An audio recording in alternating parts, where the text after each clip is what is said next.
नमस्कार, आप capital TV Bihar देख रहे हैं। मैं हूं आपके साथ समीक्षा तिवारी। 16 मार्च को बिहार में राज्यसभा की 5 सीटों पर वोटिंग होनी है। इसके लिए 6 कैंडिडेट्स मैदान में हैं, 5 एनडीए और 1 महागठबंधन के। दोनों गठबंधन जीत के अपने अपने दावे कर रहे हैं। इसके अपने समीकरण हैं।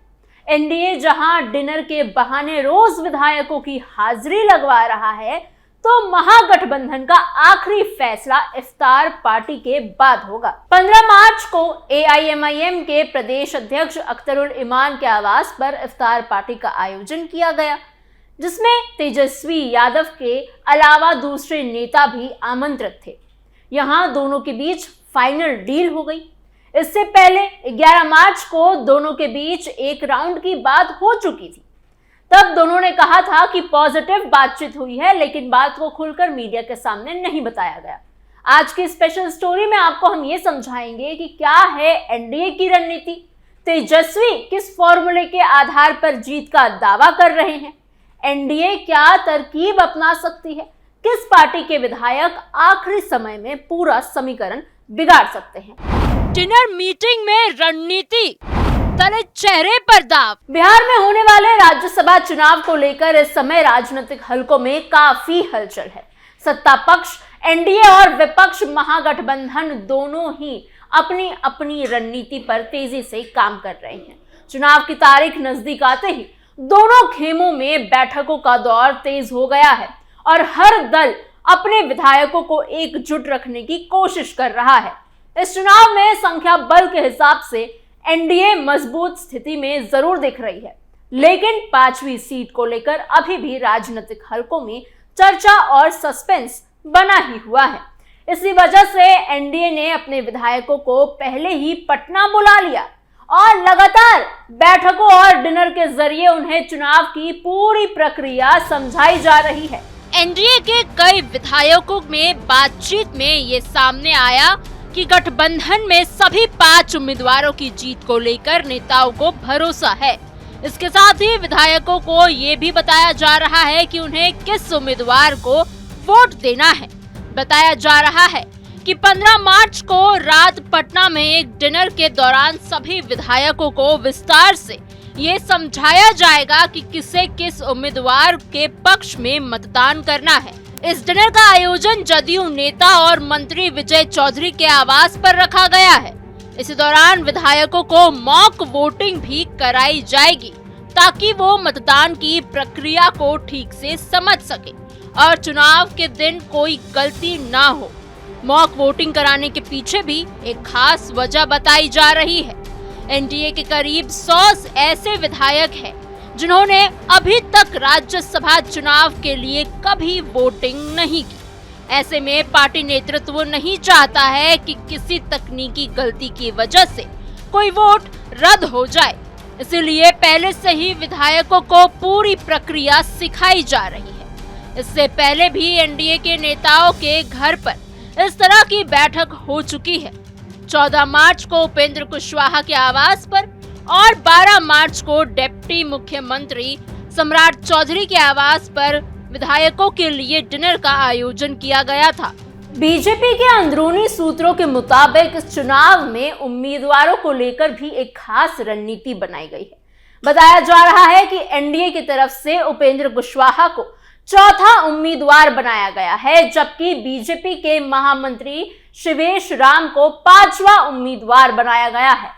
पार्टी के विधायकों को भी इसी हिसाब से वोट देने की रणनीति समझाई जा रही। जानकारी के अनुसार बीजेपी के विधायक उपेंद्र कुशवाहा के पक्ष में मतदान करेंगे, जबकि गठबंधन के छोटे सहयोगी दल जैसे हम और एलजेपी रामविलास के विधायक बीजेपी के राष्ट्रीय अध्यक्ष नितिन नवीन को वोट देंगे। इस रणनीति के पीछे भी 2 बड़े कारण बताए जा रहे हैं। पहला कारण ये है कि एनडीए बिहार में अपनी एकजुटता का संदेश देना चाहती है। पार्टी ये दिखाना चाहती है कि गठबंधन के सभी दल मिलकर चुनाव लड़ रहे हैं और एक दूसरे का समर्थन कर रहे हैं। अगर बीजेपी के राष्ट्रीय अध्यक्ष सहयोगी दलों के वोट से जीतते हैं, तो इसे ये संदेश जाएगा कि बीजेपी अपने छोटे सहयोगी दलों को भी साथ लेकर ही चलती है और उन्हें बराबर सम्मान देती है। दूसरा कारण ये बताया जा रहा है कि इससे एनडीए के भीतर क्रॉस वोटिंग की संभावना कम हो जाएगी। दरअसल जब उपेंद्र कुशवाहा को राज्यसभा का उम्मीदवार बनाया गया था, तब गठबंधन के दो सहयोगी दलों के अंदर नाराजगी की खबरें सामने आई थी। जी हाँ, हालांकि किसी भी पार्टी ने खुलकर विरोध नहीं दिखाया, लेकिन अंदर खाने असंतोष की बातें जरूर कही जा रही थी। एलजेपी रामविलास के नेता चिराग पासवान से जब इस बारे में सवाल किया गया तो उन्होंने कहा कि वो केवल बीजेपी के उम्मीदवार को जानते हैं और बाकी उम्मीदवारों के बारे में उन्हें ज्यादा जानकारी नहीं है। वहीं हम पार्टी के प्रमुख जितन राम मांझी भी लगातार उपेंद्र कुशवाहा के नाम को लेकर अपनी नाराजगी जाहिर कर रहे हैं। उनका कहना था कि विधानसभा में उनकी पार्टी की संख्या कुशवाहा से ज्यादा है, इसलिए राज्यसभा की वोट पर उनकी भी दावेदारी बनती है। मांझी खुद भी राज्यसभा की एक सीट के लिए दावा कर रहे थे। ऐसे में एनडीए नेतृत्व को यह डर था कि कहीं उपेंद्र कुशवाहा के नाम को लेकर गठबंधन के भीतर ही कुछ विधायक क्रॉस वोटिंग ना कर दे। इस संभावना को खत्म करने के लिए बीजेपी ने अपने एक और उम्मीदवार को मैदान में उतार दिया। पांचवें उम्मीदवार के रूप में शिवेश राम को उतारा गया, जो दलित समाज से आते हैं। माना जा रहा है कि इससे मांझी और चिराग पासवान जैसे नेताओं को नाराजगी भी कम हो जाएगी और गठबंधन में संतुलन भी बना रहेगा। क्रॉस वोटिंग की कोशिश, एआईएमआईएम की अहम भूमिका। कोशिश ये बताई जा रही है कि महागठबंधन के कुछ विधायकों से क्रॉस वोटिंग कराई जाए। बीजेपी के एक वरिष्ठ नेता के अनुसार इस दिशा में पहले से ही बातचीत चल रही है और कुछ विधायक संपर्क में हैं। उनका दावा है कि विधानसभा सत्र के दौरान ही इस संबंध में बातचीत हो चुकी है और 3 से 4 विधायक उनके पक्ष में वोट कर सकते हैं। हालांकि अभी तक किसी भी विधायक का नाम सामने नहीं आया है। अगर ये कोशिश सफल नहीं होती है तो दूसरी रणनीति ये बताई जा रही है कि विपक्ष के कुछ विधायकों के वोट रद्द करवाने की कोशिश की जाए। राज्यसभा चुनाव में वोट रद्द होने के कई कारण हो सकते हैं। अगर कोई विधायक अपनी पार्टी के अधिकृत एजेंट के अलावा किसी और को वोट दिखा देता है या फिर अपनी पार्टी के एजेंट को मत पत्र नहीं दिखाता है या फिर गलत स्याही का इस्तेमाल करता है तो उसका वोट अमान्य हो सकता है।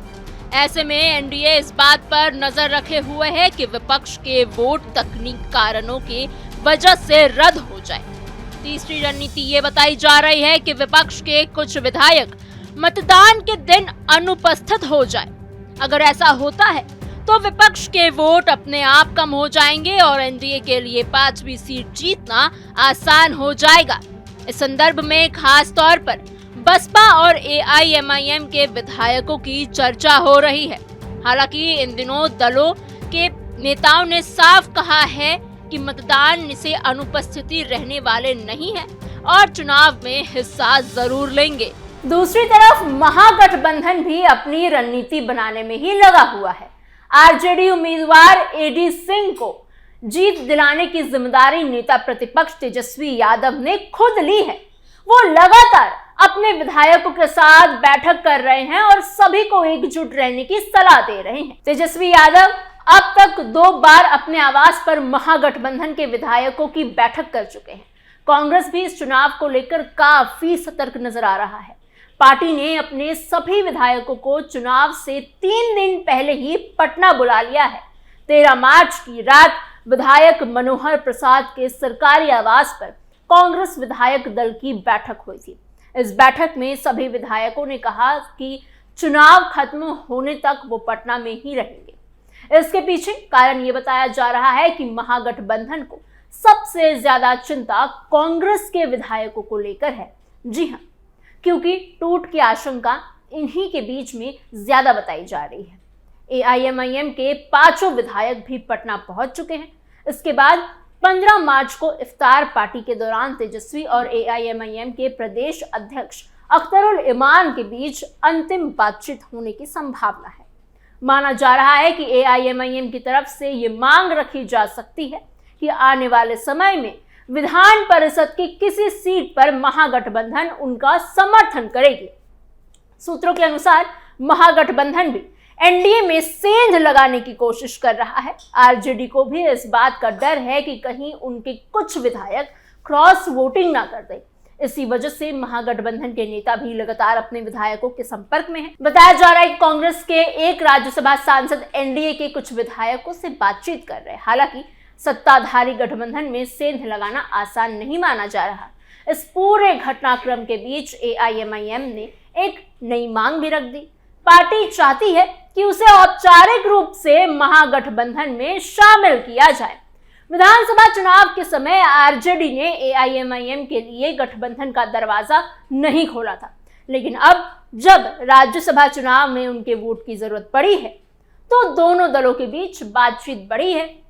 इससे तेजस्वी यादव की एक बड़ी राजनीतिक चाल माना जा रहा है। राजनीतिक जानकारों का मानना है कि एआईएमआईएम को साथ लाकर तेजस्वी एक साथ दो लक्ष्य हासिल करना चाहते हैं।